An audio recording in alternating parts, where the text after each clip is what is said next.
ইমানের জ্যোতি ও এক বাবার ত্যাগ। সবুজ শ্যামল ছায়া ঘেরা গ্রাম নূরপুর।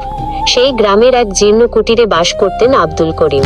মানুষটি দেখতে সাধারণ হলে কি হবে, তার অন্তরে ছিল অটুট বিশ্বাস আর পাহাড় সম ধৈর্য।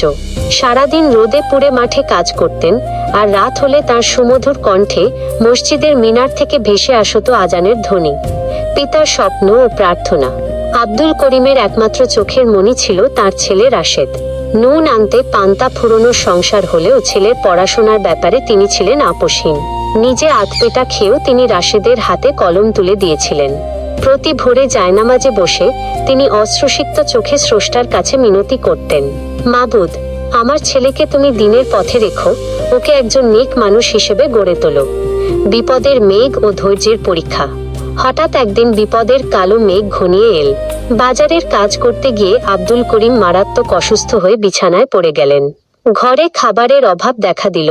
থমকে যাওয়ার উপক্রম হলো রাশেদের পড়ালেখা। পাড়া প্রতিবেশীরা অনেকে অনেক কথা বলল, কিন্তু আব্দুল করিম ছিলেন অবিচল। অভাবের তাড়নায় তিনি কখনো অসৎ পথ বেছে নেননি বা কারো কাছে হাত পাতেননি। তার বিশ্বাস ছিল যে আল্লাহ মুখ দিয়েছেন, তিনিই আহারের ব্যবস্থা করবেন।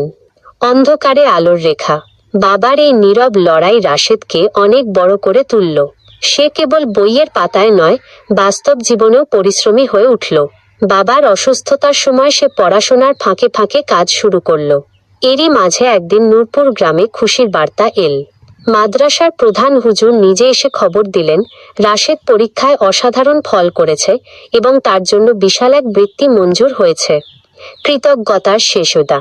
খবরটা শুনে আব্দুল করিমের অসুস্থ শরীর যেন নিমেষেই চাঙ্গা হয়ে উঠল।